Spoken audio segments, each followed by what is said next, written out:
أعوذ بالله من الشيطان الرجيم. بسم الله الرحمن الرحيم. ومكروا ومكر الله والله خير الماكرين.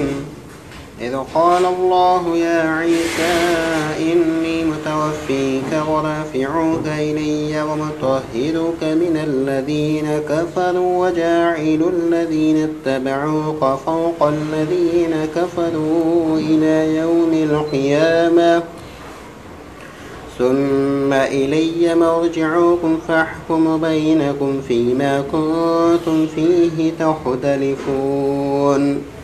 فأما الذين كفروا فأعذبهم عذابا شديدا في الدنيا والآخرة وما لهم من ناصرين. وأما الذين آمنوا وعملوا الصالحات فيوفيهم أجورهم والله لا يحب الظالمين. ذلك نتلوه عليك من الآيات والذكر الحكيم.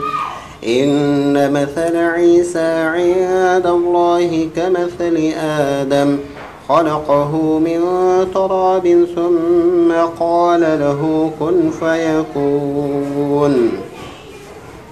الحق من ربك فلا تكن من الممترين.